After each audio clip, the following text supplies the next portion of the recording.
ஹரஹர சங்கரா, ஜெய் ஜெயசங்கரா. எல்லோரும் good morning, காலை வணக்கம். இது என்ன சமையல் பண்ணியிருக்காங்க மாமி சொல்லுவா, எல்லோரும் நோட் பண்ணிக்கோங்க. என்ன சமையல்? தக்காளி பருப்பு போட்டு ரசம். தக்காளி ரசம், ஈயச்சொம்பு ரசம்.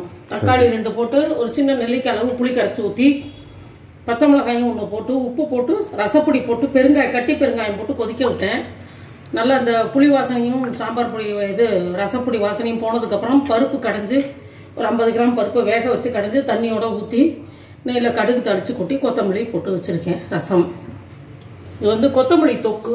ஆனால் ஒரு கட்டு வாங்கிட்டு வந்து கொத்தமல்லி ஆஞ்சு அது பொடி பொடியாக நறுக்கி அதுக்கு 4-5 வரமிளகா, உளுத்தம்பருப்பு, கட்டி பெருங்காயம், புளி, உப்பு எல்லாத்தையும் 1 ஸ்பூன் எண்ணெய் விட்டு நல்லெண்ணெய் விட்டு அதில் வறுத்துண்டு இந்த கொத்தமல்லியை நல்லா பொடி பொடியாக கட் பண்ணி அதை மிக்சியில் போட்டு அரைச்சி இது மாதிரி வச்சுட்டு இருக்கேன்.